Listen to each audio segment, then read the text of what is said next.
If you're starting a small farm, is it necessary to be certified organic? I'll answer that question coming up next on The Urban Farmer.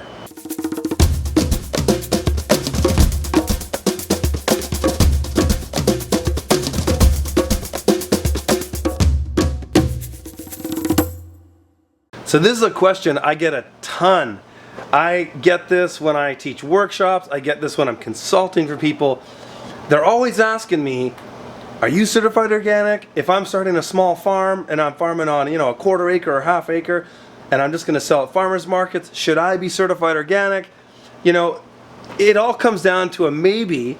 And the one thing I really want to kind of drive home with you guys, and I'm going to start talking about it more in my videos. When I was down in California hanging out with John Kohler, him and I were both talking about this idea of divergent and convergent thinking, and that too many people get hung up in a convergent thought pattern where they look at a situation and they apply a blanket answer, like you must do this in this situation all the time, whereas a divergent approach is looking at the context and looking at the conditions that might make a different approach a possibility, so that they're in the sense that there are many different ways to do the same thing. And I'm going to keep coming back to this throughout my videos because I think it's really important, because a lot of people will say, hey, you said this, shouldn't I do it this way? It's like, well, no, maybe. It depends on your situation. So I'm going to approach this whole concept or this question of the day in the same way.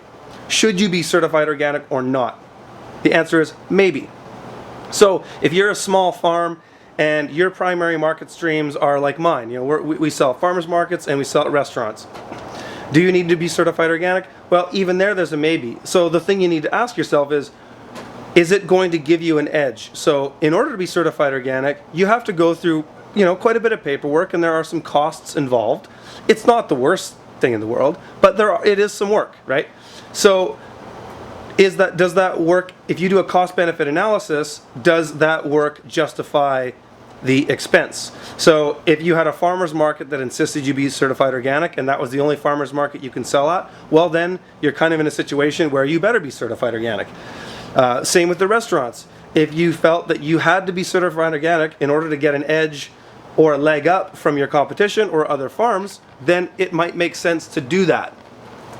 If that is not the case, if you are primarily selling through direct consumer market streams like I've just explained, then and your customers know you, and a lot of the other farmers in the area aren't really certified organic, then there's probably not a real benefit to it, because what all this stuff really comes down to is trust. Do you trust your farmer? Do you know your farmer? If you know and trust your farmer, then a stamp on a piece of paper doesn't really mean much if you've already got a trust relationship built.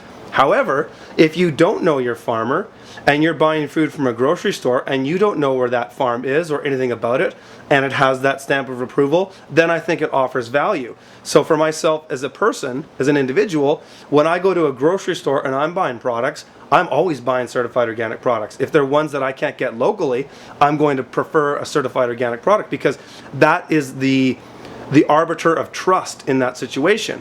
Whereas when I go to my farmer's market and I see all my farmer friends and they're not certified organic, but I know them and I know the way they farm, then we've got that connection, we've got that level of trust, and frankly that's more valuable to me than a piece of paper. So that's kind of how I approach it. And I'm not saying if anybody should be certified organic or not. I think that the institution of certified organic has a ton of value, and like I said, I support it myself. But it's not necessarily for everybody based on the context. So again, going back to this divergent way of thinking, is there are many possible solutions and many possible ways to look at this. It's really about how it applies to you and how it's going to benefit or be a cost to you. So I hope that helps. Please leave some comments below. Let me know if you're certified organic, what kind of value you get out of it. Let me know if you're not, and what your thoughts are. Please leave comments. Subscribe to the channel if you want to see more videos like this, and share and like them with your friends. All right.